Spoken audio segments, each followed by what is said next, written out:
నిన్నటిది recap నేను చెప్తాను sir. Yeah ఉమక్క రైట్. ఉమక్క ఈజ్ యాక్టివ్. చెప్పండి.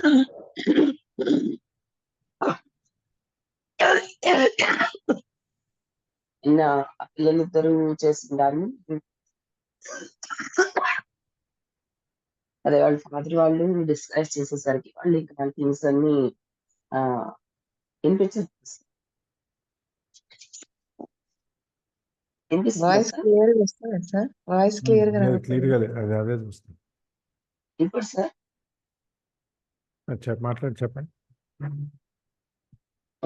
నిన్న అదే ఆ పిల్లలిద్దరూ చేసిన దాన్ని వాళ్ళ ఫాదర్ డిస్కరేజ్ చేసేసరికి ఒక ఫాదర్ వినిపిస్తుందా సార్?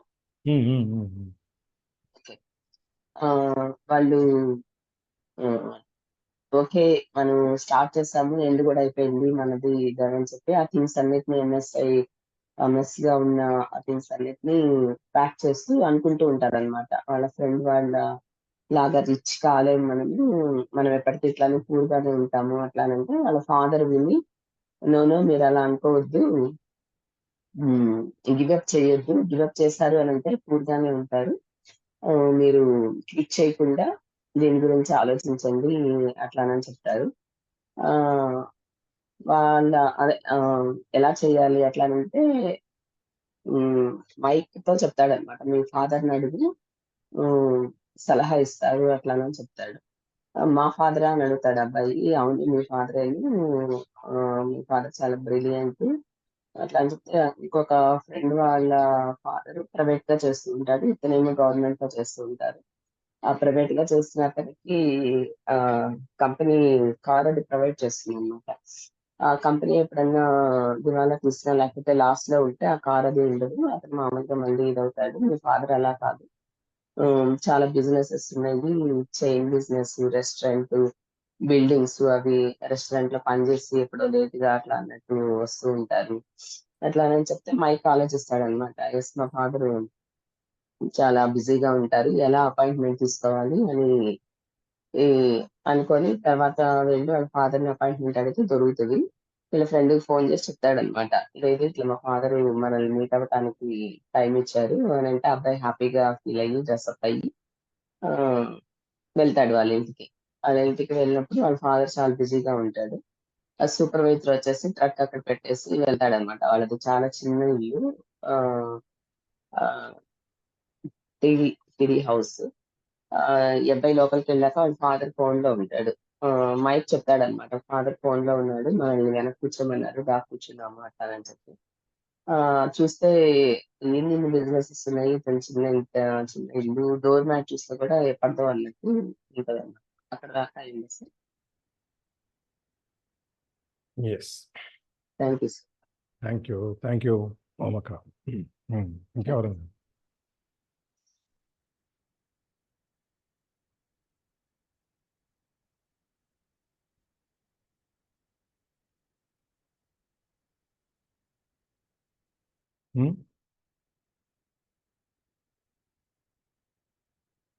నిన్న ఒక 2 స్టోరీలు చెప్పుకున్నాం. దేవు మోటార్స్ గురించి ఒకటి, నేను ఇంకో స్టోరీ చెప్పుకున్నాం కదా, సాంఘీ బ్రదర్స్ గురించి ఒకటి, దేవు మోటార్స్ ఒకటి, పైకి లేచి కింద పడిపోయింది. అది కూడా అదే యూనివర్సిటీ ప్రొఫెసర్ గురించి, ఇక్ఫై యూనివర్సిటీ యశస్వి గారి గురించి, తర్వాత మన ఫ్యూచర్ గ్రూప్ బయానీ గురించి, ముగ్గురు గురించి, వాళ్ళు పైకి వచ్చిన విధము, వాళ్ళు కింద పడిపోయిన విధం, రెండు గురించి కూడా చెప్పుకున్నాము. అందులో దేవు మోటార్స్ గురించి చెప్పినప్పుడు వాళ్ళ కార్లు గురించి చెప్తే, నేను ఆ కారు పేరు నాకు గుర్తులేదో చెప్పలేదు నేను అది. దాంట్లో వాళ్ళ కారు పేరు వచ్చి మ్యాటీజ్ అని ఒక కారు ఉండేది, చిన్న కారు, మన మారుతి జెన్ టైప్లో ఉండేది. తర్వాత పెద్ద కారు కాంటెస్సా. ఈ 2 కార్లు వాళ్ళు ఇక్కడ మన ఇండియాలో కూడా రిలీజ్ చేశారు. మెడ్రాస్లో వాళ్ళందరికీ, వాళ్ళకి కార్లు మ్యానుఫ్యాక్చరింగ్ ఫ్యాక్టరీ అదంతా ఉంది. సరే, అదంతా మూసేశారు, అయిపోయింది కదా. దాని తర్వాత ఎస్ఎస్వి గారు is a finance management teacher. ఆయన ప్రొఫెసర్ అయ్యింది కూడా. ఆయన సరే కొన్ని యూనిట్స్ ఓపెన్ చేద్దామని చెప్పి ట్రై చేసిన తర్వాత అది అవ్వలేదు, అన్ని ఫెయిల్ అయిపోయింది.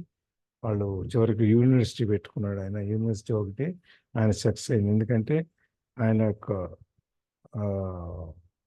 ప్రొఫెషన్ అది, దాంట్లో ఆయన పండితుడు, అందుకని చెప్పి అది అయింది అనమాట.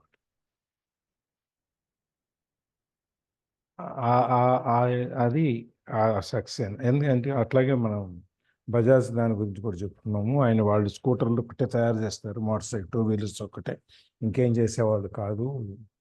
వాళ్ళకు ఎన్ని వందల కోట్లు దాదాపుగా ఆ రోజుల్లోనే వాళ్ళకి 4,000-5,000 crores worth Rahul Bajaj. I'm talking about 30-35 years back. అప్పుడు ఉన్నా కూడా ఆ రోజుల్లో 4,000 కోట్లు అంటే ఇవాళ 4 లక్షల కోట్లు దగ్గర దగ్గర సమానం. అంత ఉన్నా కూడా వాళ్ళు బిజినెస్ డైవర్సిఫై అవ్వలేదు. అలాగే టాటాస్, బిర్లాస్ వాళ్ళు రకరకాల బిజినెస్లు పెట్టినాయి. అంబానీస్ వాళ్ళు వెనక్కి వచ్చి మళ్ళీ వాళ్ళ కోర్ బిజినెస్లు ఏవైతే ముఖ్యమైన ఉన్నాయో వాళ్ళ దాంట్లో వాళ్ళు సెటిల్ అయిపోయినాయి. ఇవన్నీ కూడా నేను మనం మాట్లాడుతున్నాం. సో మనం సాధ్యమైనంత వరకు ఏంటంటే చదువుతూ మనకి తెలిసిన లైవ్ ఎగ్జాంపుల్స్ ఏమి ఉన్నాయో దాన్ని కూడా యాడ్ చేసుకుంటూ వెళ్దాము. కాబట్టి కొంచెం మనకి ఇన్ఫర్మేషన్ ఎక్కువ ఉంటుంది. మనం నేర్చుకోగలిగినవి కానీ నేర్చుకోవాల్సినవి కానీ కొంచెం ఉంటాయి దాంట్లో. వాళ్ళు ఒక్కొక్కరి జీవితాల నుంచి, ఎందుకంటే మోస్ట్ ఆఫ్ ది వరల్డ్, ప్రపంచం మొత్తం మీద ఎక్కడ కూడా మనకి విజయగాథలే వినిపిస్తారు, విజయవంతమైన గాథలే వినిపిస్తారు, అంతేగాని ఫెయిల్యూర్ స్టోరీస్ చెప్పరు. ఫెయిల్యూర్ స్టోరీ చెప్తే మనకు తెలుస్తుంది వాడు ఎందుకు ఫెయిల్ అయ్యాడు, ఎక్కడ ఫెయిల్ అయ్యాడు, ఎలా అయింది, అక్కడి నుంచి మనం ఆ సిచ్యువేషన్ వచ్చినప్పుడు మనం ఎలా తప్పించుకోవాలి అనేది తెలుస్తుంది. మన సినిమాలో హీరో పోటీ పడి చిన్నప్పుడు రాళ్ళు మూసిన దగ్గర నుంచి వాడు పెద్ద కార్లు పెద్ద బిజినెస్ పెట్టేదానికి 3 నిమిషాల్లో తీసుకెళ్ళిపోతాడు. మనకు జీవితంలో అట్లా నడవదు. అది దాని చిన్న చిన్న ఎగ్జాంపుల్ ఏంటంటే రవివర్మ గారు మనకు తెలుసు కదా, పెద్ద ఆర్టిస్ట్, ఆయన చాలా గొప్ప చిత్రకారుడు. ఆయన ఒక రోజు రోడ్డు మీద వెళ్తా ఉంటే ఒక అమ్మాయి చూసి ఆయన్ని నాకు బొమ్మ గీసి పెట్టండి అని. రోడ్డు మీద కనపడి బొమ్మ గీయటం ఏంటమ్మా అంటే, లేదు నాకు గీసి పెట్టాల్సిందే అని చెప్పి కొంచెం మణి చేస్తే పాప ఆయన ఏం చేయలేక అక్కడ ఏదో పేపర్ ఉంటే ఆ పేపర్ తీసుకొని దాని మీద ఒక బొమ్మ గీసేసి ఇచ్చేసి వెళ్ళిపోయాడు. వెళ్తూ వెళ్తూ ఆమెకు మాట చెప్పాడు, అమ్మ జాగ్రత్త పెట్టుకోవాలి, అది ₹1,00,00,000 వర్త్ ఆ బొమ్మ అని. ఆయన వేసి ఇచ్చిన చిన్న బొమ్మ ₹1,00,00,000 వర్త్, జాగ్రత్త పెట్టుకోమంటే ఈ అమ్మాయి ఆశ్చర్యపోద్ది. ఈ తెల్లకాయ మీద 10 నిమిషాల్లో గీసిస్తే అది ₹1,00,00,000 అని చెప్పి. సరే అమ్మాయి చెక్ చేసుకోవడానికి అని చెప్పి ఈ చిత్రపటాలు అమ్మే వాళ్ళ దగ్గరికి వెళ్ళి చూపించి అడుగుతాను. అయితే వాళ్ళు అదే చెప్తారు, ఇది ₹1,00,00,000 అమ్మాయి. ఆశ్చర్యపోద్ది. ఆశ్చర్యపోయి ఆయన దగ్గరికి మళ్ళీ వెళ్తాడు. వెళ్ళి నాకు మీరు ఆర్ట్ నేర్పండి, నేను కూడా నేర్చుకొని 10 నిమిషాలు ఇట్లా బొమ్మ గీసేసి మీలా ₹1,00,00,000 కాకపోయినా కొన్ని లక్షల రూపాయలన్నీ నేను సంపాదించుకోగలుగుతాను అని. అంటే రవివర్మ గారు చిన్న మాట చెప్తారు, అమ్మ నేర్పుతాను, నాకేం ప్రాబ్లం లేదు, నీకు గీసిచ్చిన ఈ 10 నిమిషాలలో నీకు బొమ్మ గీసిచ్చిన దాని కింద నా యొక్క 30 సంవత్సరాల తపస్సు, పరిశ్రమ, కష్టము ఇవన్నీ ఉన్నాయి. నువ్వు 30 సంవత్సరాలు నీ జీవితంలో నుంచి నువ్వు త్యాగం చేయగలిగితే నేను నీకు నేర్పుతాను అంట. అంటే ఎందుకు చెప్పొస్తుందంటే ఇవాళ మనం చూసేటువంటి ఈ గొప్ప గొప్ప వాళ్ళందరూ ఓవర్ నైట్ ఎవరు గొప్పవాళ్ళు కాల. వాళ్ళందరూ గొప్పవాళ్ళు అవటానికి కొన్ని జీవితాలు సాక్రిఫైస్ చేయాల్సి వచ్చింది, కష్టపడాల్సి వచ్చింది, జీవితాలు పెట్టుబడి పెట్టాల్సి వచ్చింది. అందుకని ఏది కూడా మనకి ఇవాళ రాత్రి నుంచి రేపు తెల్లారేటప్పటికి మన కోటేశ్వర్లు లేకపోతే ఇంకోటి శ్రీమంతులు అయితే అట్లా వచ్చింది అట్లాగే వెళ్ళిపోద్ది. కష్టపడి తెలివితేటలతో న్యాయంగా మోసం చేయకుండా సంపాదించిందే మన దగ్గర మిగులుతుంది. అలా కాకుండా ఇంకేదైనా ఉంటే అది మిగలదు. అది మనం గుర్తుంచుకోవాలి. సో మనం చదవటం మొదలు పెడదాం. యా ఎవరు?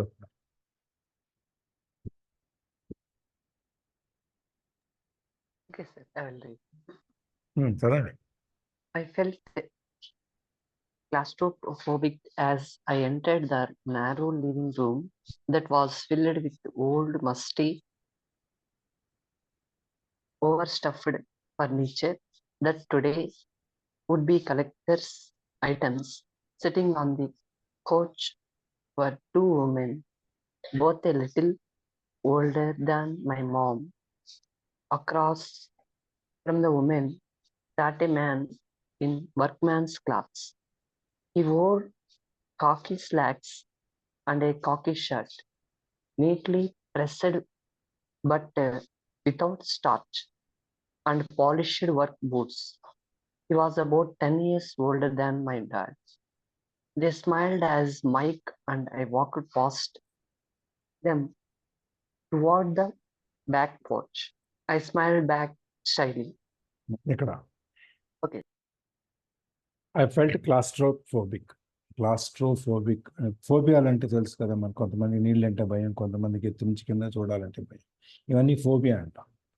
ఇక్కడ కూడా దీనికి క్లాస్ట్రోఫోబిక్ అంటే చిన్న చిన్న సందుల్లో నుంచి అట్లా చిన్న మార్గం, ఇరుకు సందుల్లో నుంచి నడవటం, బ్యాలెన్స్ ఇంకా జాగ్రత్తగా అడుగులు వేసుకుంటూ నడవటం, వీటన్నిటికీ పడేది, వాటికి ఉండే భయాన్ని క్లాస్ట్రోఫోబిక్ అంటారు. సో ఆ నారో లివింగ్ రూమ్, ఆ చిన్న సన్నటి ఆ లివింగ్ రూమ్లో నుంచి వీళ్ళు వెళ్ళేటప్పటికి ఆయనకి కొంచెం భయంలాగా అనిపిస్తుంది. అంటే మన నీళ్ళు చూస్తే భయం ఎలా ఉంటుందో అట్లా, అంతేగాని భయంకరంగా భయపడిపోయి కాదు. అది ఆ రూమ్ ఎట్లా ఉందంటే filled with old musty over stuffed furniture that today would be collectors items. ఇవి కొన్ని సంవత్సరాల కింద ఎప్పుడో చేసిన ఫర్నిచర్, మట్టి దుమ్ము కొట్టుకుపోయి ఒక మూల అంతా ఉందన్నమాట, రూమ్ అంతా పడి ఉందన్నమాట స్పోల్డ్. అది ఇవాళ కనుక చూస్తే దానికి కలెక్టర్స్ ఐటమ్స్ అంటే మనకి పాత వస్తువులు కలెక్ట్ చేసి అమ్ముతుంటారు చూసారా, ఆ విధంగా వాళ్ళకి మనకు వచ్చేట్లాగా ఉన్నాయన్నమాట ఇవి. అంటే 50 సంవత్సరాలు 60-70 సంవత్సరాల కింద అనమాట. Sitting on the couch were two women. అక్కడ ఒక సోఫా మీద ఇద్దరు ఆడవాళ్ళు కూర్చున్నారు. వాళ్ళిద్దరు కూడా వాళ్ళ అమ్మగారు, ఈ రాబర్ట్ వాళ్ళ అమ్మగారి కంటే కొంచెం వయసు ఉన్నవాళ్ళు. కొంచెం అతను వాళ్ళ ఎదురుగుండా ఒక వర్క్ మ్యాన్, ఒక పని చేసి అతను కూర్చొన్నాడు. అతను కాకి షర్టు, కాకి ప్యాంట్, నిక్కర్ వేసుకుని ఉన్నాడు. తర్వాత పాతే గంజి పెట్టకపోయినా కానీ నీట్గా ఇస్త్రీ చేస్తున్నాయి, మంచి పాలిష్ చేసిన బూట్లు అన్నీ వేసుకొని ఉన్నాడు అనమాట. ఆయన కూడా వీళ్ళ ఫాదర్ కంటే ఒక 10 years ఓల్డ్లా కనపడ్డాడు, పెద్ద ఆయన. So they smiled as Mike and I walk past. వాళ్ళు వీళ్ళ ముందు నుంచి వెళ్ళేటప్పుడు వాళ్ళు చూసి ఒక చిన్న చిరునవ్వు నవ్వారు వీళ్ళిద్దరిని చూసి. ఈయన కూడా మన రాబర్ట్ కూడా కొంచెం సిగ్గుతో నవ్వుకుంటూ పక్కకి వెళ్ళిపోయారు వాళ్ళతో. మనకు తెలియని వాడు నవ్వితే మనం ఒక్కసారిగా మనం కూడా ఈ అనలేము. నేను కొంచెం సిగ్గుపడుతూను, లేకపోతే కొంచెం మొహమాటంగాను నవ్వుకుంటూ తల ఉంచుకుని తల పక్కకి తిప్పుకొని వెళ్తాం. ఆ విధంగా ఆయన కూడా వెళ్ళాడు. Yes. Who are those people? I asked. Oh, they work for my dad. The older man runs his warehouses, and the women are the managers of the restaurants. And as you arrived, you saw the construction supervisor who is working on a road project about 50 miles from here. His other supervisor who is building a track of houses left before you got here. Does this go on all the time? I asked. Not always, but quite often, said Mike, smiling as he pulled up a chair to sit down next to me. అక్కడ Okay, thanks. వాళ్ళు ఎవరని చెప్పి అడిగాడు, ఎందుకంటే కొత్త వాళ్ళు ఎందుకు అక్కడ కూర్చున్నారు ఏంటి అని చెప్పి ఈయన మైక్ని అడిగాడు. మైక్ని అడిగితే వాళ్ళు మా నాన్నగారి దగ్గర పనిచేస్తారు. ఆ ఓల్డర్ మ్యాన్, పెద్ద ఆయన కాకి డ్రెస్లో కూర్చున్న ఆయన మా గోడౌన్ వేర్ హౌసెస్ గిడ్డంగులు నడుపుతాడు. 3 గిడ్డంగులు ఉందనుకున్నాం కదా, వాటిని. తర్వాత లేడీస్ ఇద్దరు, ఆ స్త్రీలు ఎవరైతే అక్కడ పెద్దవాళ్ళు కూర్చొని ఉన్నారో వాళ్ళిద్దరూ ఈయన రెస్టారెంట్స్ చూస్తారంట వాళ్ళ నాన్న. అండ్ లోపలికి వచ్చేటప్పుడు నువ్వు ఒక ఆయన జీప్ ట్రక్ పెట్టేసి వెళ్ళిపోయాడు కదా, అతను మా కన్స్ట్రక్షన్ సూపర్వైజరు. ఇక్కడి నుంచి ఒక 50 మైళ్ళ దూరంలో ఉన్న రోడ్ ప్రాజెక్ట్ చేస్తున్నాడు, అక్కడి నుంచి వచ్చాడు అని. ఇంకో సూపర్వైజర్ని వచ్చే ముందే వెళ్ళిపోయాడు. అతను మా ఇక్కడ మేము కట్టించే హౌసింగ్ ప్రాజెక్ట్స్ ఏమున్నాయో ఆ ఇళ్ళ ప్రాజెక్ట్స్ అన్ని అతను చూస్తుంటాడు అని. Does this go on all the time? ఇది ఎప్పుడు ఇలాగే ఉంటుందా అంటే, లేదు ఎప్పుడు కాదు, అప్పుడప్పుడు ఇలా ఉంటుంది అని చెప్పి ఈయన కోసం కుర్చీ లాగి కుర్చీలో కూర్చోబెట్టి. Yeah.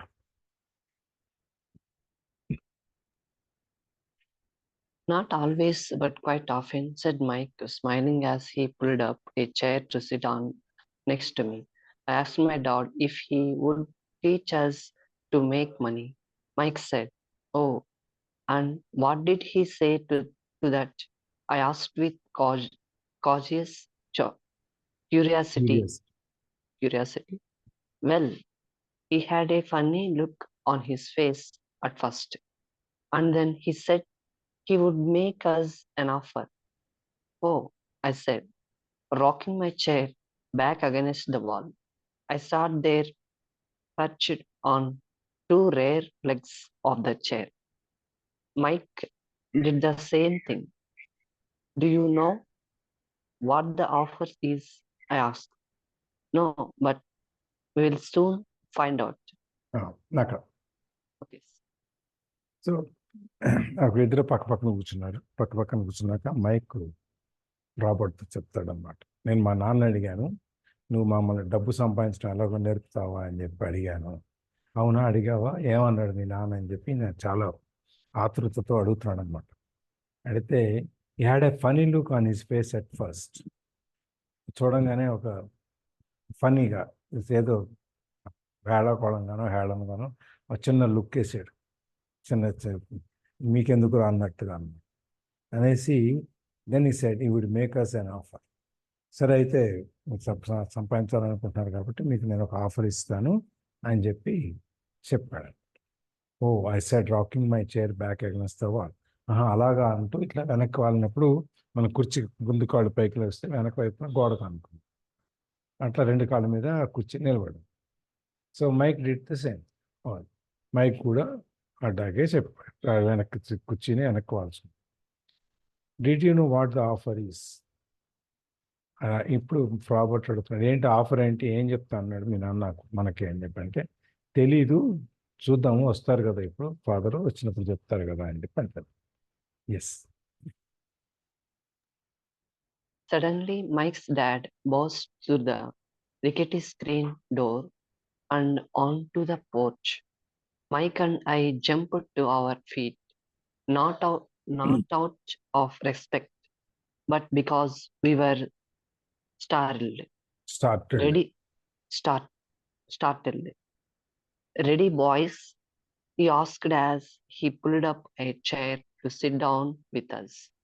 We nodded our heads as we pulled our chairs away from the wall to sit in front of him. Yes. He సడన్గా వాళ్ళ ఫాదర్ ఫోన్ మాట్లాడేసి మైక్ వాళ్ళ డాడ్ సడన్గా తెర తీసుకుని వాళ్ళ రూమ్లోకి వచ్చారు అనమాట. వెంటనే వీళ్ళిద్దరూ లేచి నిలబడ్డారు. అంటే లేచి నిలబడటం అంటే పెద్ద ఆయన వచ్చాడు కదా అని ఏదో రెస్పెక్ట్ రాదు, కానీ మామూలు లేచి నిలబడ్డారు. లేచి నిలబడితే ఈయన అడుగుతాడు, ఫాదర్ అడుగుతాడు అనమాట, ఒక కుర్చీ లాక్కుంటూ, ఇప్పుడు మీరు ఇద్దరు రెడీగా ఉన్నారా నేర్చుకోవటానికి అని చెప్పి. వీళ్ళిద్దరు కుర్చీలు ఆ గోడ దగ్గర నుంచి వాళ్ళ ఫాదర్ దగ్గరికి లాక్కుంటూ ఎస్ అని చెప్తారు. Yes. He was a big man, about 6 feet tall and 200 pounds. My dad was taller, about the same weight, and 5 years older than Mike's dad. They sort of looked alike, though not of the same ethnic makeup. Maybe their energy was similar.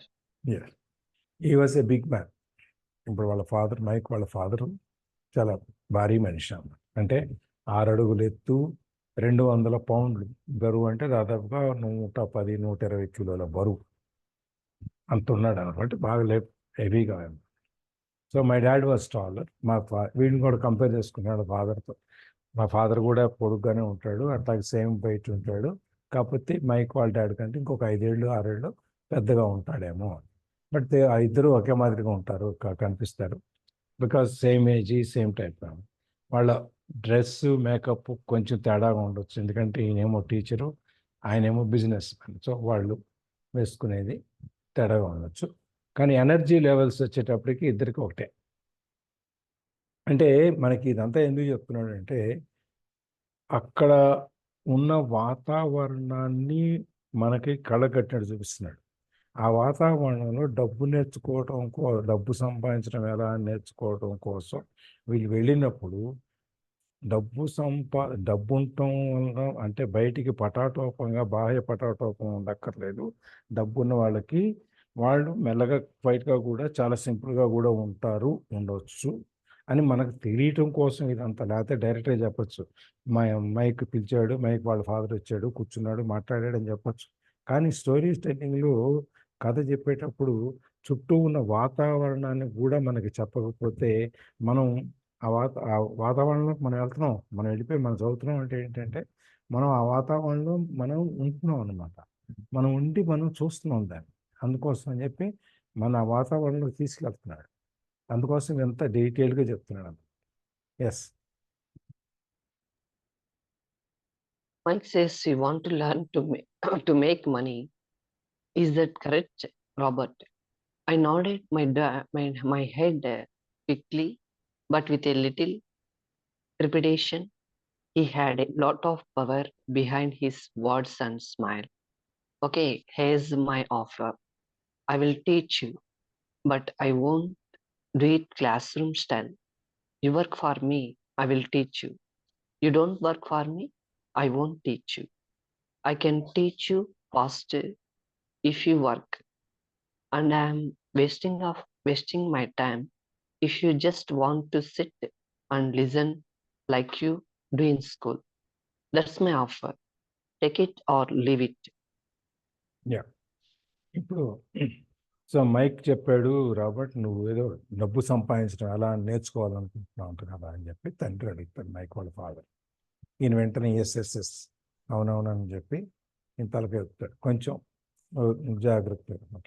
ఒక ట్రెపిడేషన్ అంటే ఏంటి నాకు చెప్తారా? ట్రెపిడేషన్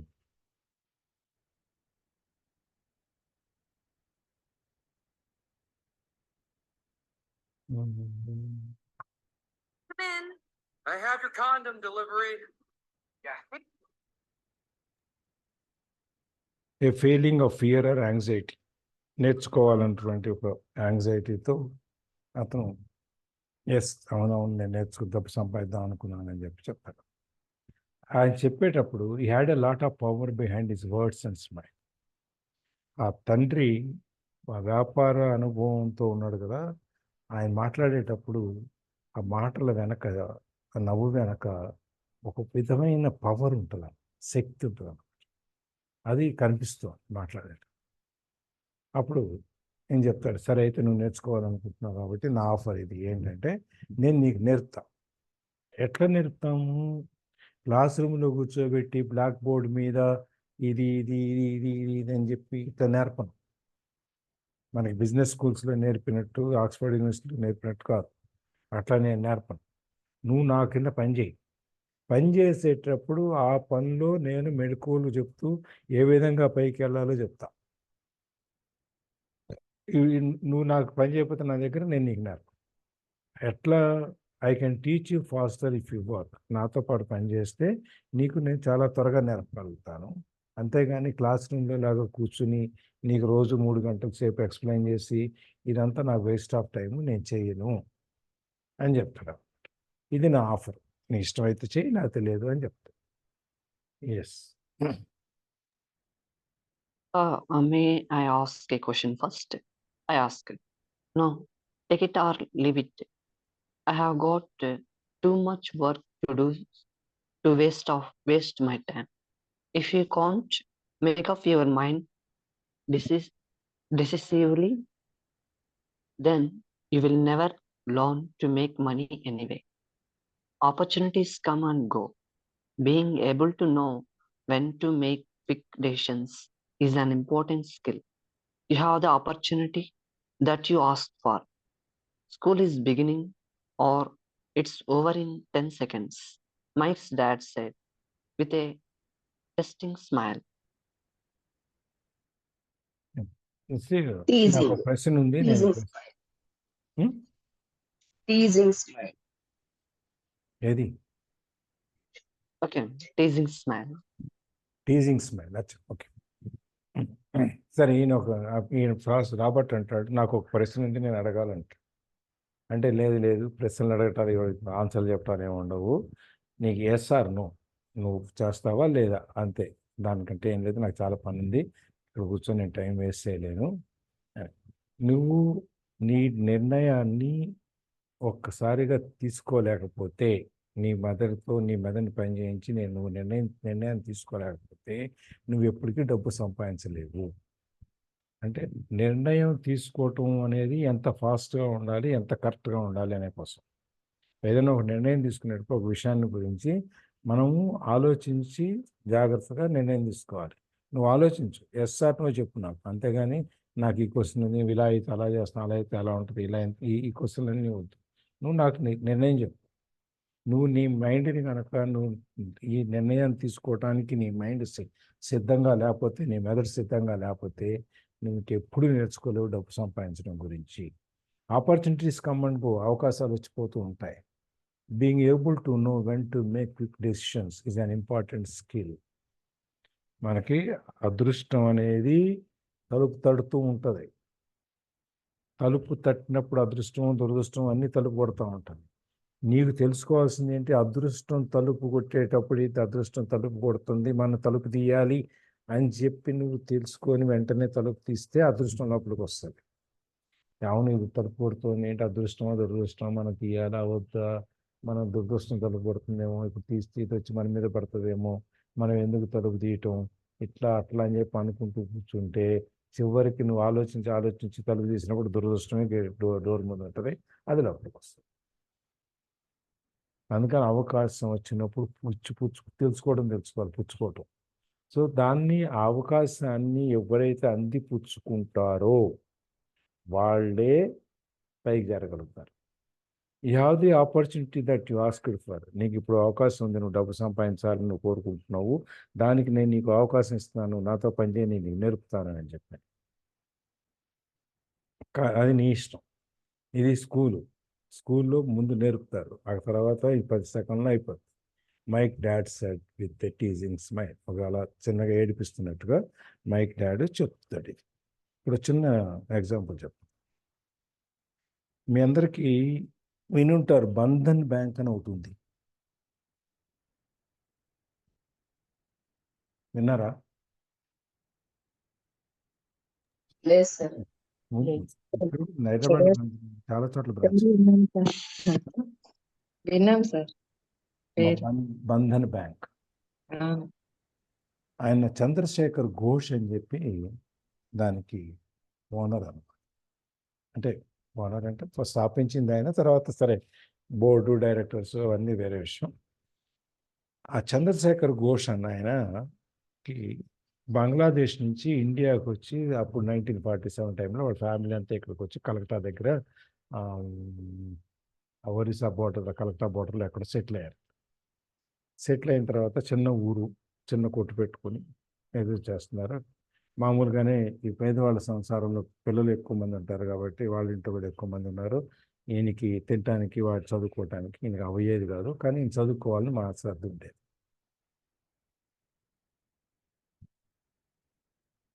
నేను చదువుకోవటానికి అని చెప్పి మొత్తం మీద ఎట్లా కష్టపడి 10th క్లాస్ పూర్తి చేశాడు, ఇంటర్మీడియట్కి వెళ్ళాడు. వీళ్ళందరూ చాలా కష్టపడి చదువుకున్నాడు. వీధికి ఇంట్లో చదువుకోవడం లేకపోతే వీధి దీపాల దగ్గర కూర్చొని చదువుకున్న వాళ్ళంతా వీళ్ళంతా. అక్కడి నుంచి బెనారస్ హిందూ యూనివర్సిటీకి వెళ్ళాడు, అక్కడ MBA ఏదో చేశాడు. చేసిన తర్వాత మళ్ళీ ఆక్స్ఫర్డ్ వెళ్ళాడు, లండన్కి వెళ్ళాడు. అక్కడ ఇదంతా ఎట్లా వెళ్ళాడు అంటే, వాళ్ళు చదువుకోవడానికి ఫీజు కట్టడానికి డబ్బులు లేకపోతే ట్యూషన్స్ చెప్పుకొని ట్యూషన్స్ మీద వచ్చిన డబ్బులతో కాలేజీలో ఫీజు కట్టేవాడు. ఈ స్టోరీలు అన్ని దాదాపుగా వీళ్ళందరూ ఇట్లాగే ఉంటాయి.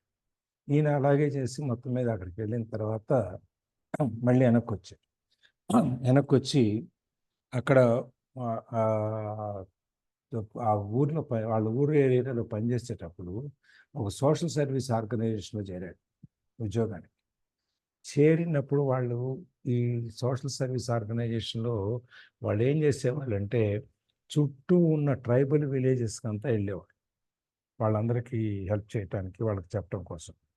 ఆ వెళ్ళినప్పుడు అక్కడ వాళ్ళు రకరకాల అల్లికలు తెలుసు కదా మనకి ట్రైబల్స్లో చేపలు అల్లుకోవటం లేదా చీపురు కట్ట తయారు చేయడం, వాళ్ళ రకరకాల యాక్టివిటీస్ ఉంటాయి. ఇవన్నీ చూశాడు ఆయన. చూసి ఓ ఇదేదో బాగుంది, మనం దీంట్లో ఎందుకు వ్యాపారం చేయకూడదు అని చెప్పి అక్కడ స్పార్క్ అయింది. అవకాశం చూడండి ఎట్లా అందిపుచ్చుకుంటున్నాడు. ఆ అవకాశంలో నుంచి వాళ్ళందరినీ, ఆ లేడీస్ని మొత్తం చుట్టూ పనిచేసే వాళ్ళందరినీ ఒక గ్రూప్గా తయారు చేశాడు. గ్రూప్గా తయారు చేసి అక్కడ వస్తువులు చేయించి అక్కడి నుంచి మార్కెట్ చేయటం మొదలుపెట్టాడు. ఆ గ్రూపులుగా ఎన్ని గ్రూపులు తయారైపోయినాయి. ఒక్కొక్క ఊరికి ఒక్కొక్క గ్రూప్ అట్లా అట్లా అట్లా అట్లా తయారు చేసుకుంటూ దాదాపు 15-20 సంవత్సరాలు కష్టపడ్డారు. కొన్ని వందల గ్రూప్స్ తయారైనాయి. వీళ్ళందరినీ కలిపి బంధన్ అని చెప్పి, బంధన్ అంటే రిలేషన్షిప్, ఆ బంధన్ చెప్పి ఒక ఆర్గనైజేషన్లకు పెట్టి దాన్ని ఒక సర్వీస్ ఆర్గనైజేషన్, దాన్ని మనం ఇప్పుడు డ్వాక్రా గ్రూప్స్ అంటాం కదా, ఆ విధంగా పెట్టి ఆ డ్వాక్రా గ్రూప్స్లో నుంచి ఈ బంధన్ అనే దాన్ని ఒక NBFC, non banking financial company కింద రిజిస్టర్ చేయించాడు. స్టెప్ బై స్టెప్ ఎలా వచ్చింది చూడండి.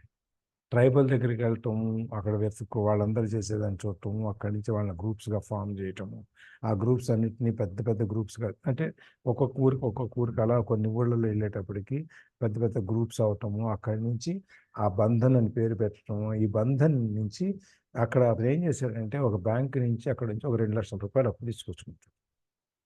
వీళ్ళకి పెట్టుబడి పెట్టాను 2 లక్షల రూపాయలు అప్పు తీసుకొచ్చుకొని 2 లక్షల రూపాయలు వీళ్ళకి ఫైనాన్స్ ఇస్తాడు. వీళ్ళందరికీ ఫైనాన్స్ చేసి మళ్ళీ ఆ డబ్బులన్నీ వడ్డీతో వెనక్కి తీసుకుంటాడు. ప్లస్ వాళ్ళు మెటీరియల్ కొంటాడు, కొని అమ్ముతుంటాడు. ఈ విధంగా అనమాట. ఆ డబ్బుని మళ్ళీ ఫైనాన్స్ చేసిన డబ్బుని వచ్చిన వడ్డీతో వచ్చిందని మళ్ళీ అప్పిస్తూ ఉంటాడు అనమాట కింద వాళ్ళకి, ఆ సొసైటీస్ వాళ్ళకి. అట్లా అట్లా అట్లా ఇప్పుడు ఈ స్మాల్ బ్యాంక్స్ ఉండేవి. ఇంతకుముందు ఇంకో బ్యాంక్ ఉండేది, మైక్రో బ్యాంక్స్ అంటాం దాన్ని. ఆ విధంగా ఆ బ్యాంక్స్ అన్ని వాళ్ళందరినీ పోగు చేసి ఒక బ్యాంక్, ఒక ఎన్బిఎఫ్సి, ఒక ఆర్గనైజేషన్, నాన్ బ్యాంకింగ్ ఫైనాన్స్ అంటే ప్రైవేట్ ఫైనాన్సింగ్ ఏజెన్సీ కింద ఒక కంపెనీ లాగా క్రియేట్ చేస్తాడనమాట. క్రియేట్ చేసిన దాని కింద వీళ్ళందరూ అప్పటికి దాదాపుగా ఆయన దగ్గర ఒక 50-60 వేల మంది పనిచేస్తుంటారు. ఈ విధంగా ఎంత పెద్ద ఎంపైర్ వచ్చిందో చూడండి.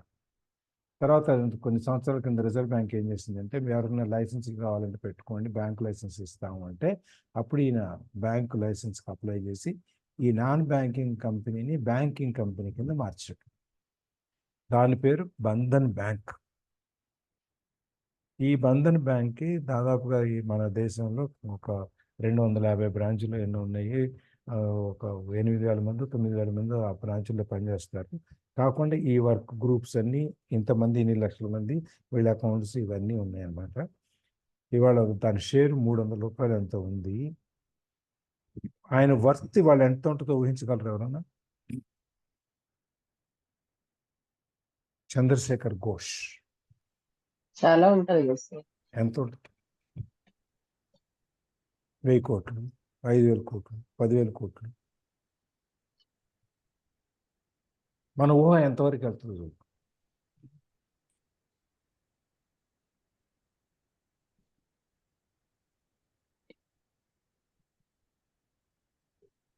ఊహించండి అసలు మన ఊహ మనం ఎంతవరకు ఊహించగలం చూద్దాం అసలు. సార్ బ్యాంక్ లో ఉండే డబ్బులు చెప్పగలిగే అంత బ్రెయిన్ లేదు కదా. ఊహించండి. 100 కోట్లు అంతే. ఎన్ని వందలు? 4.4 crores ఆ? ఆయన శాలరీ. ఏమో కొట్టేసింది టక దాంట్లో. Fast sir. Fast, super fast. Okay చెప్పండి. కరెక్ట్ టైంలో అందుకుంటారు. పర్వాలేదు చెప్పండి. అట్లీస్ట్ ఎఫర్ట్ ఉంది కదా తెలుసుకోవాలని. ఆయన జీవితం కదా మొత్తం, ఆయన వర్త్ ఎంత. 1 lakh crore అండి సార్. 29,987 కోట్లు.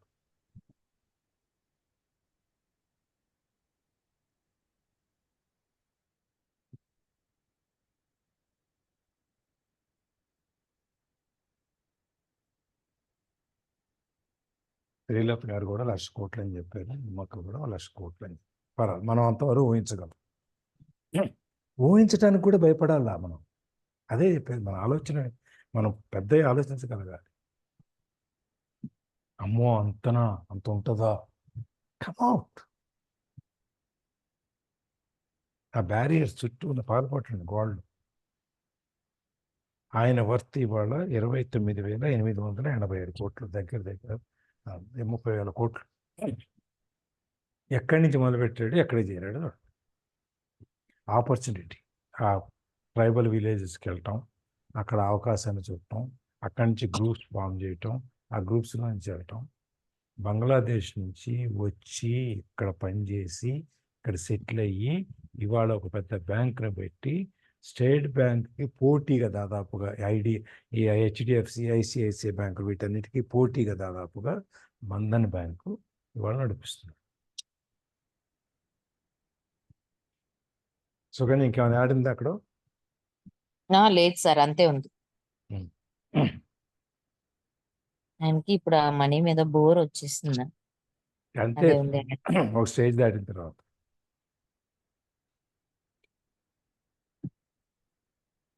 అవకాశాన్ని మళ్ళీ చూడటానికి కూడా చాలా సింపుల్ గా ఉంటుంది.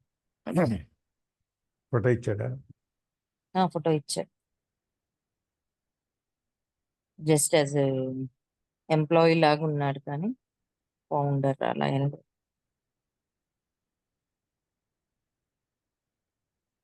ఇప్పుడు ఈజ్ లైవ్, ఆయన బతికే ఉన్నాడు. నేను ఎప్పుడు బతికే చచ్చిపోయిన ఉన్నాడు. చెప్పట్లేదు. యా. ఆయన బతికే ఉన్నాడు. మా ఉంటే 60 ఏళ్ళు ఉంటాయేమో.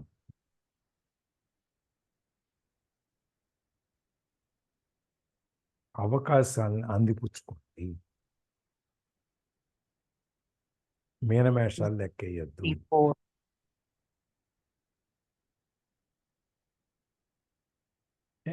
చిన్న చిన్న ఇట్లాంటి ఢాకా దగ్గర నుంచి చదువుకున్నారు.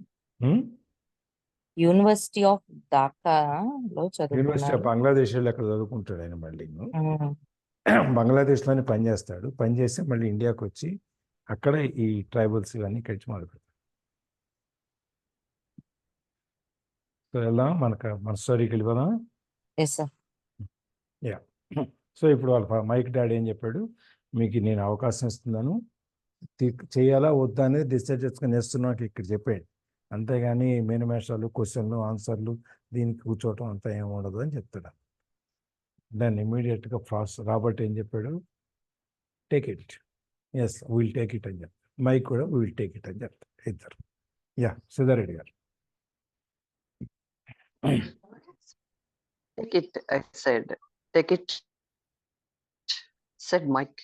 Good, said Mike's dad. Mr. Martin will be by in 10 minutes. After I am through with her, you will ride with her to my separate superette and you can be superette and you can begin working. I will pay you 10 cents an hour and you will work 3 hours every Saturday. But I have a softball game today, I said. Mike's dad lowered his voice to a stern tone. Take it or leave it, he said.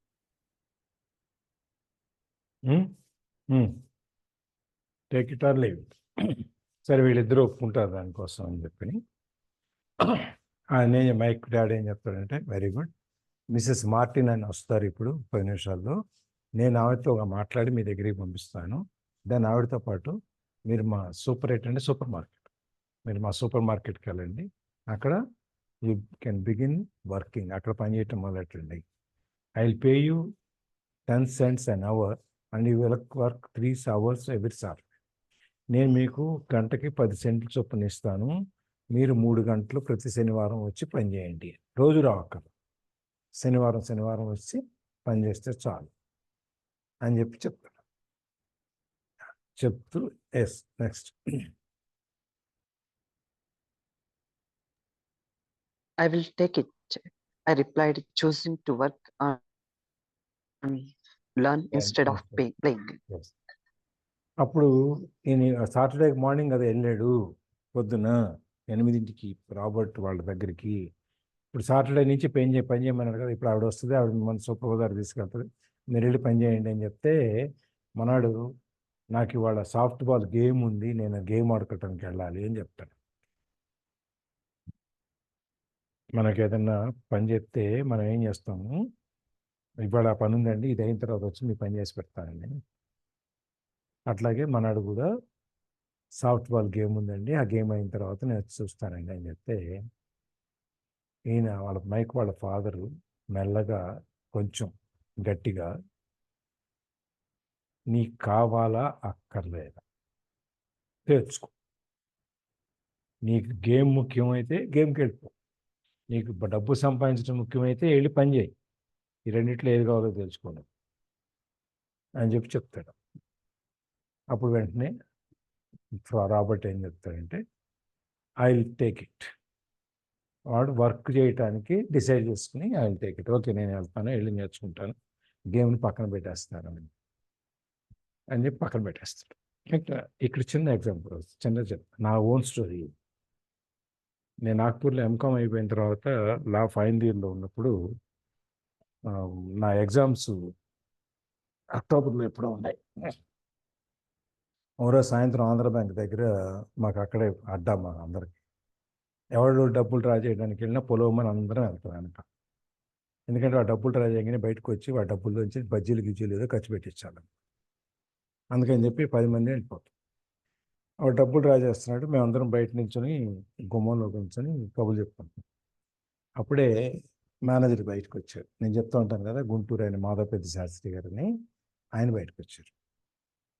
బయటకు వచ్చి మమ్మల్ని చూస్తే మేము మామూలుగా నమస్కారం అండి, తెలుగు ఆయన కాబట్టి నమస్కారం అన్నాను. ఆయన నమస్కారం అండి, ఏం చేస్తున్నారు ఏంటి అని అడిగాడు నన్నే అడిగాడు అందరూ. ఏం లేదని గాలి తిరుగుతున్నాం ఉంటే అని చెప్పాడు. పొగరు, గాలి తిరగకపోతే వచ్చి మా బ్యాంకులో పని చేయొచ్చుగా అన్నాడు ఆయన దానికి తోడు.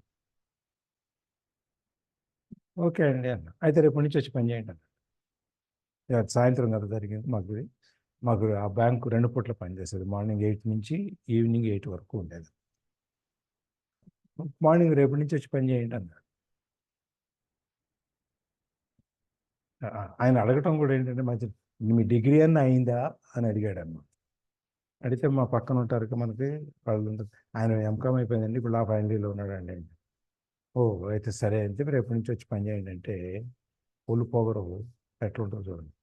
లేదండి నాకు ఎగ్జామ్స్ ఉన్నాయి, ఆ ఎగ్జామ్స్ అయ్యాక వచ్చి పని చేస్తానండి. నేనే అట్లాగే రా అని చెప్పేసి వెళ్ళిపోయాడు.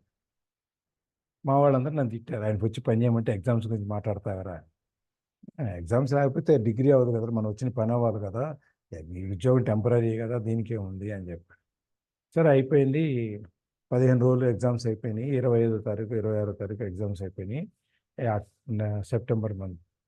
అక్టోబర్ మంత్ అయిపోయినాయి. అయిన తర్వాత పొద్దున్నే వెళ్ళి ఆయన దగ్గరికి బ్యాంక్కి, ఆయన లేరు. కూర్చున్నాం, ఎప్పుడో వచ్చాడు మధ్యాహ్నం. వచ్చిన తర్వాత నమస్కారం అండి, రండి రండి అని చెప్పి అన్నాడు.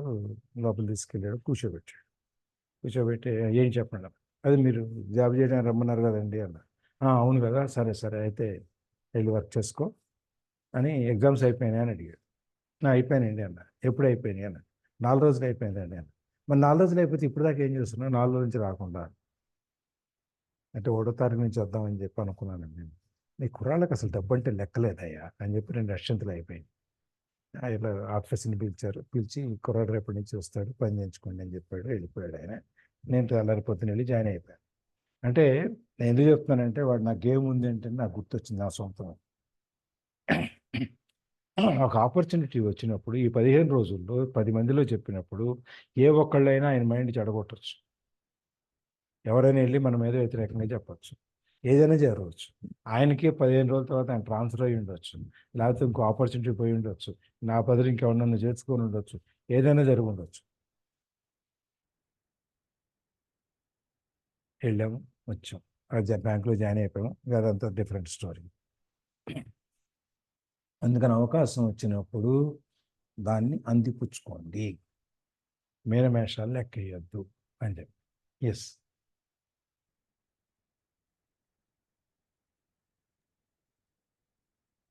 30 cents later, by 9 a.m. that day, Mike and I were working for Mistress Martin. She was a kind and patient woman. She always said that Mike and I reminded her of our 2 grown sons.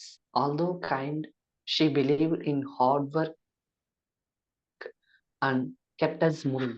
We spent 3 hours taking canned goods off the shelves, brushing each can with each can, a feather can అంటే duster డబ్బా. to get each can is with a feather duster to get the dust off, and then restocking them neatly. Restocking. It was ex- restacking neatly. It was excruciatingly boring work. Yes. 30 cents later, తర్వాత 30 సెంట్లు. సరే, ఆ రోజు ఏమైనా by 9 a.m. That day వాళ్ళిద్దరూ, మైకన్ను Robert ఇద్దరు కలిసి మార్టిన్తో కలిసి సుప్రభదారికి వెళ్ళారు. ఆమె కూడా చాలా మంచి ఆవిడ, ఓపికగా చెప్తే చెప్తాను. ఎప్పుడు కూడా మైక్కి ఆమె చెప్పింది ఏంటంటే, వాళ్ళిద్దరూ నాకు ఆమె కొడుకుల్లాగా పెరిగిన వాళ్ళిద్దరు, ఆమెకు 2 కొడుకులు ఉన్నారు, ఆ విధంగా కనిపిస్తారంట. ఆమె ఎంత సాఫ్ట్గా మెత్తగా ఉన్నా కూడా ఆమె హార్డ్ వర్క్, కష్టపడి పని చేయటం వల్ల ఆమెకు ఎక్కువ నమ్మకం.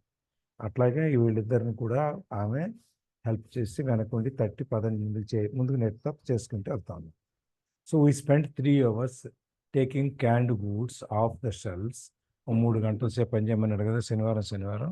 వీళ్ళు మొదటి శనివారం వెళ్ళి ఏం చేశారంటే, అల్మేరాల్లో ఉన్న డబ్బాలన్నీ బయటికి తీశారు. వాళ్ళకి ఇచ్చిన పని తీసి ఆ డబ్బాల మీద అల్మేరాల్లో ఉన్న దుమ్మంతా దులుపు, డస్టర్ తీసుకుని ఆ డస్టర్తో గుడ్డ తీసుకుని ఆ గుడ్డతో ఆ డబ్బాలన్నీ తుడిచి మళ్ళీ అల్మేరాలో పెట్టడం. 9 ఏళ్ల పిల్లాడు ఆడుకుని ఎగిరి గంతులేసే వయసులో నువ్వు కూర్చొని 3 గంటల సేపు డబ్బాలు తోడవరా అని చెప్పి మళ్ళీ తుడిచి పైన పెట్టరా అంటే వాడికి ఎంత బోరింగ్గా ఉంటుంది చెప్పండి. వాడికి విసిగిపుట్టింది, కానీ తప్పదు, చేస్తాం. డబ్బు సంపాదించాలనే కోరిక మన మనసులో బలంగా ఉంది. ఆ లోపల హార్ట్ బర్నింగ్ ఉంది కదా. వాడు బర్త్డే పార్టీకి జిమ్మీ వీడిని తీసుకెళ్ళలేదని లోపల మంట, అగ్ని రాజుకుని ఉందన్నమాట, మంటతో ఉందన్నమాట. అది వీడికి మనసులో ఉండిన దాని నుంచి స్లోగా బయటికి ఏ పని అయినా చేయటానికి సిద్ధమైపోయాడు అనమాట. అదే.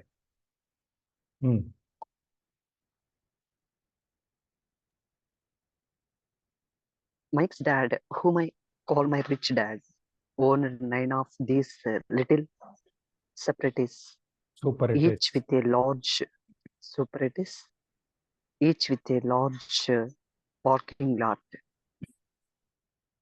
They were the early version of the 7-Eleven convenience stores. Convenience stores, little neighborhood grocery stores where people bought items such as milk, bread, butter, and cigarettes.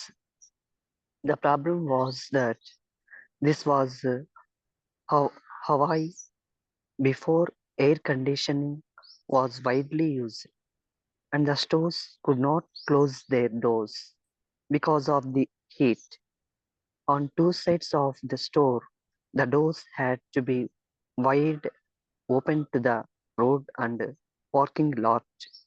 Every time a car drove by or pulled into the parking lot, dust would swirl and settle in the store. We knew We had a job as long as there was no air.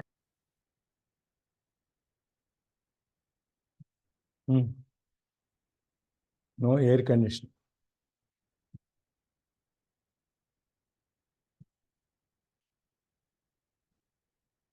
Mics డాడ్ని ఈయన rich dad అని పిలుస్తుంది. ఆయనకి ఏమున్నాయంటే ఇట్లాంటివి ఒక 9 చిన్న చిన్న super పదాలు, అంటే మన కిరాణా కొట్లు లాంటివి అని పెట్టుకోండి. అక్కడ వాళ్ళు ఉన్నాయి విత్ లార్జ్ పార్కింగ్ లాట్, ఎదురుగుండా పోల్డంత జాగా కార్లు పెట్టుకోవడానికి వాటికి. So they were the early version of 7 to 11 convenience stores. పాత రోజుల్లో లాగా 7 గంటలకు ఓపెన్ చేసి 11 గంటలకు మూసేస్తారు సాయంత్రం రాత్రి. Early to the business, late to the home. వాళ్ళకి పొద్దున్నే 7 గంటలకల్లా ఓపెన్ చేసేస్తారు, మళ్ళీ రాత్రి 11 దాకా. అంటే first shop to open and last shop to close. మొట్టమొదటి షాప్ ఓపెన్ అయ్యేది వీళ్ళదే, లాస్ట్ ఓపెన్ క్లోజ్ అయ్యే షాప్ కూడా వీళ్ళదే. అట్లా అదేంటి చుట్టూ చిన్న చిన్న చిన్న చిన్న నైబర్హుడ్స్, చిన్న కాలనీస్ లాంటివి ఉంటాయి అన్నమాట. వాళ్ళకి ఏంటంటే చిన్న చిన్న వస్తువులు, సిగరెట్లు, పాలు, బ్రెడ్, బట్టరు ఇట్లాంటివి కొనుక్కొని వెళ్తారు. మన కిలీ బడ్డీ దగ్గర చిన్న మన బోర్డులలో కార్నర్లో ఉండే కిరాణా కొట్లు చూడండి, ఏం కొనుక్కుంటారు? పాల బెల్లం ఇయ్యి, లేకపోతే ఒక ₹10 బెల్లం ఇయ్యి, లేకపోతే పాల ప్యాకెట్ ఇయ్యి, లేకపోతే ఇంకోటి 2 సిగరెట్లు, ఇవే ఉంటాయి. ఇవే ఎక్కువ బేరం జరుగుతాయి. మీరు ఎప్పుడైనా గమనించండి, వాటిలోనే ఎక్కువ లాభం ఉంటుంది. వాటిలోనే ఎక్కువ లాభం ఉంటుంది. చిన్న వాటిలో, పెద్ద వాటిలో లాభాలు ఉండవు. ఈ మనకి రూపాయి వ్యాపారం, పైసల వ్యాపారం అని చెప్తారు. మీకు ఐడియా ఉంది ఎవరికన్నా?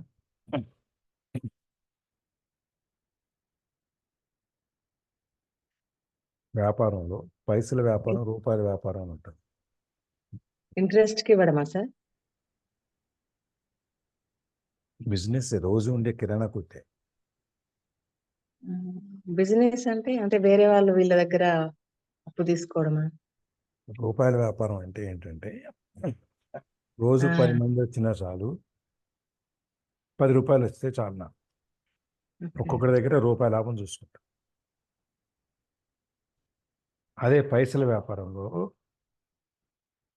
ఒక 100 మంది వస్తే కానీ 2 పైసలు 3 పైసలు ప్రాఫిట్ పెట్టుకుంటే, నాకు 100 మంది వస్తే కానీ ₹3 రావు. అంటే టర్న్ ఓవర్, మనుషులు ఎక్కువ వచ్చి వెళ్తుండాలి. తక్కువ మనుషులతో ఎక్కువ లాభంతో పనిచేయటం, ఎక్కువ కస్టమర్స్తో తక్కువ లాభంతో పనిచేయటం. అర్థమైందా?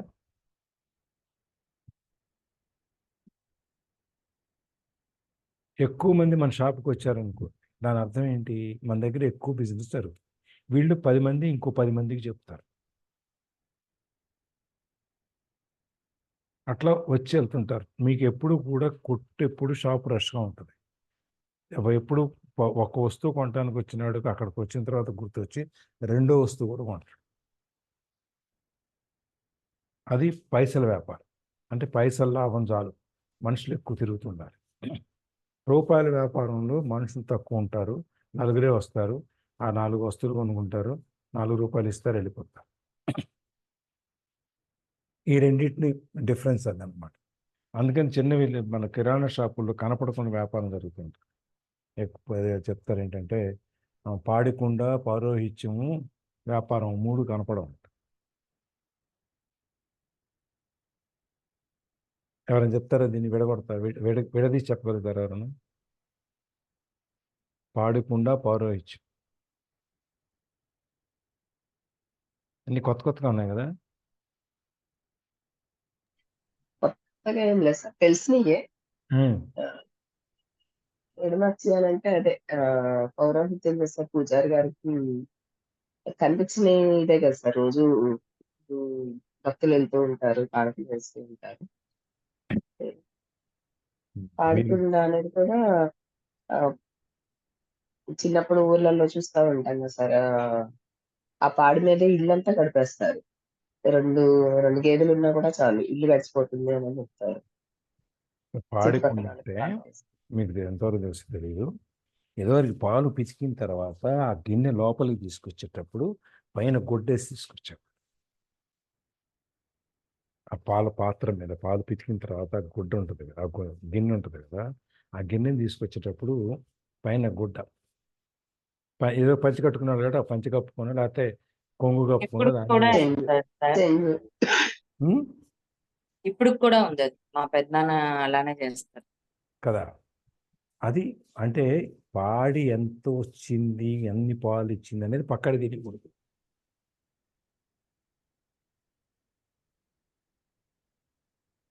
పౌరోహిత్యంలో కూడా అంతే.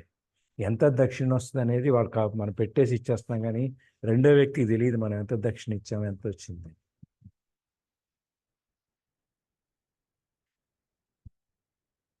అందుకని పాడకుండా పౌరోహిత్యం అని కలిపి చెప్తారు. ఎందుకంటే వీళ్ళకి బయట వాళ్ళకి వీళ్ళ సంపాదన ఎంత అనేది తెలియదు. మా గుళ్ళో మా అర్చకులు ఉన్నారు, ఒక్కొక్కరు ఇల్లు కొనుక్కున్నారు, హౌసింగ్ లోన్ తీసుకు, ఒక్కడ ఇన్కమ్ ట్యాక్స్ కట్టలేదు, వాళ్ళకి ఆదాయం ఉంది, దాని మీద వాళ్ళు లోన్ ఇచ్చారు, ఎట్టగా తెచ్చుకున్నారు, ఇల్లు కొనుక్కున్నారు, అందరూ లోన్ తెచ్చుకున్నారు. అట్లాగే ఈ కిరాణా షాపులో కూడా వ్యాపారం జరుగుతూ ఉంటుంది. చిన్న షాపులు ఉంటాయి, లాభాలు ఎక్కువ ఉంటాయి. బహుశా మన రమేష్ గారు బాగా చెప్తారు అనుకుంటా. అది రమేష్ గారు ఉన్నారా?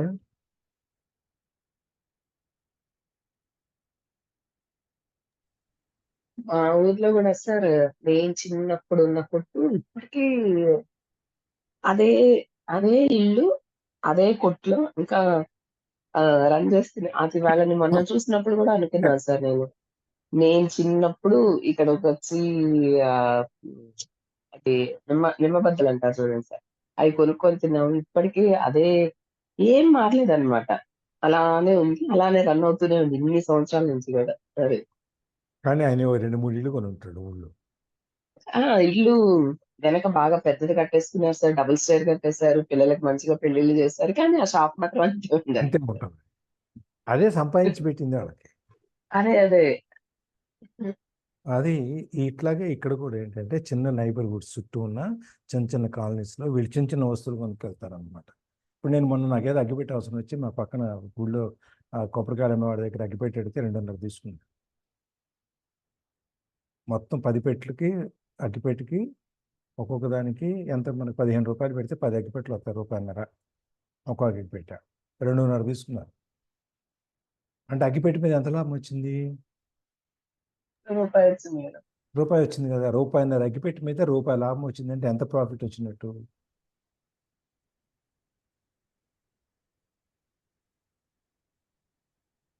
₹1.50 మీద అంటే 66% ప్రాఫిట్, 2 వంతులు. అంతే కదా. ₹1 కింద ₹3 తీసుకుంటే రూపాయి అంటే ₹2 అంటే ఎంత వచ్చింది? 2 వంతు. మీరు టక్ ప్రాఫిటబిలిటీ లెక్కేయాలి. అట్లా వీళ్ళందరికీ కొనుక్కునేవాళ్ళం.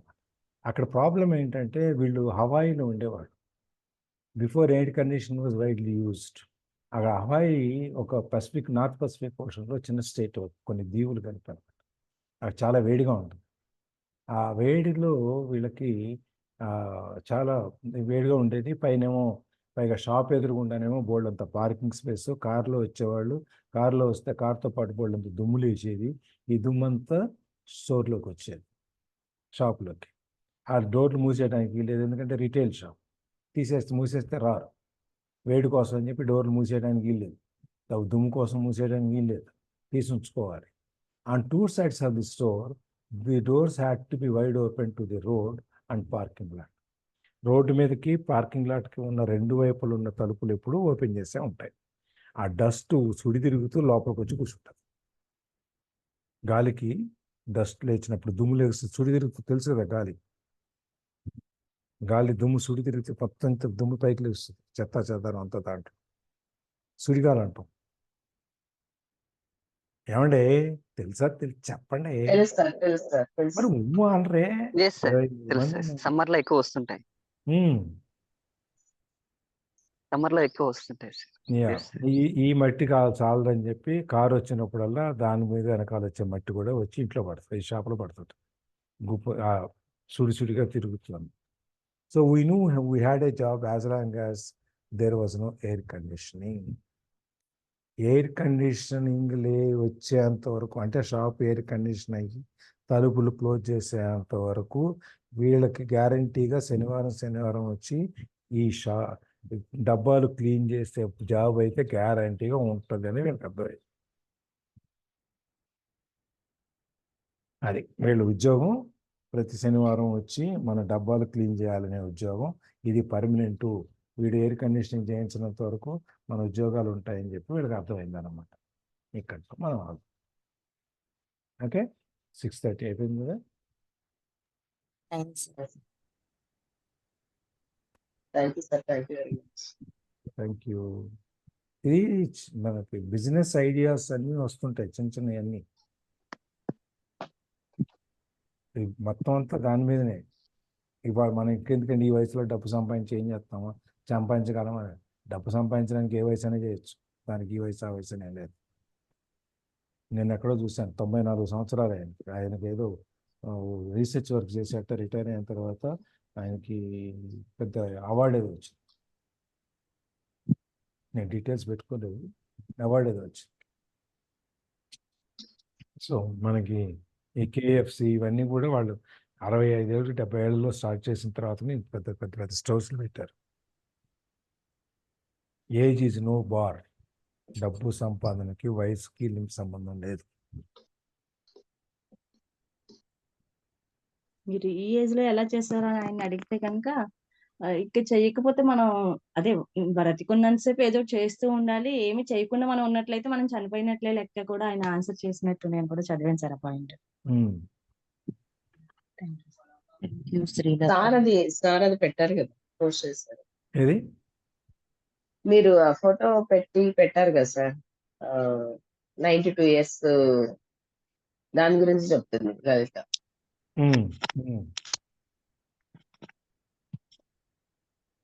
అప్పుడప్పుడు పెడుతుంటాం, చూస్తున్నాను, చదువుతున్నాను.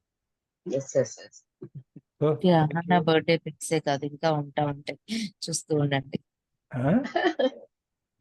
నా బర్త్డే పిక్సే కాదు, ఇలాంటివి కూడా ఉంటాయి, చూస్తా ఉండండి. ఆహానాది నేను వీడియో పెట్టాను రాత్రి, చూసాం బాగా జరిగింది. అంటే ఇంట్లోనే వర్కింగ్ డే అయిందని చెప్పేసి అని ఊరికే మా వరకే వెళ్ళాము. మళ్ళీ బర్త్డే పార్టీ వచ్చి 6th ఉంది, సాటర్డే ఈవినింగ్. అందుకని నేను వెళ్ళి అదే కేక్ స్మాష్ అంట, ఆ కేక్ అంతా అది పిండేసి పిసికేసి పెట్టేసింది. అది సెలబ్రేషన్ అంట, మనకు తెలియదు అవన్నీ. ఇప్పుడు ట్రెండ్ అంతా వేరు కదా సార్. అదే ఇంకా కనీసం ఎంత పిసికితే అంత ట్రెండ్. కేక్ అంతా టపా టపా కొడతా ఉండి మొత్తం కొట్టేసింది. పూసుకోవడం చాలా బాగుంది, చక్కగా గుండు మీద పూసుకుంటాం. పూసుకుంది, మొహం ఒళ్ళు బట్టలంతా పూసేసుకుంది, చేసింది. వాళ్ళు అందరూ ఆహా ఆహా అని చెప్పాను. ఓకే మనం కూడా ఆహా అనేసి 1000 రూపాయల కేక్ అట్లా.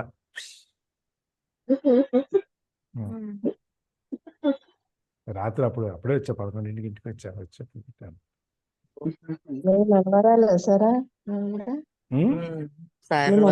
పెద్ద కూతురు మనవరాలు. నేను ఈరోజే చూస్తాను అది. మీరు ఒకటి అడ్రస్ అడిగారు, నేను అసలు దాన్ని స్క్రీన్ షాట్ తీసి మరీ పెట్టుకొని పెట్టడం మర్చిపోయాను సార్. అది ఓల్డ్ ఏజ్ హోమ్ది. అయ్యా అవును, మిమ్మల్ని అడిగాను. తర్వాత అదే పంపిస్తాను ఈ రోజు. అదే మీకు చూస్తాను మేడం, యాక్చువల్గా ఎప్పుడైనా కుదిరినప్పుడు వెళ్ళండి. అది ఒక అంటే తర్వాత వెళ్ళి చేసిస్తాము. ఇంకా గడగల బ్రష్ చేసుకోలేదు. రికార్డింగ్ ఆపేయండి సార్, రికార్డింగ్ ఆపేయండి.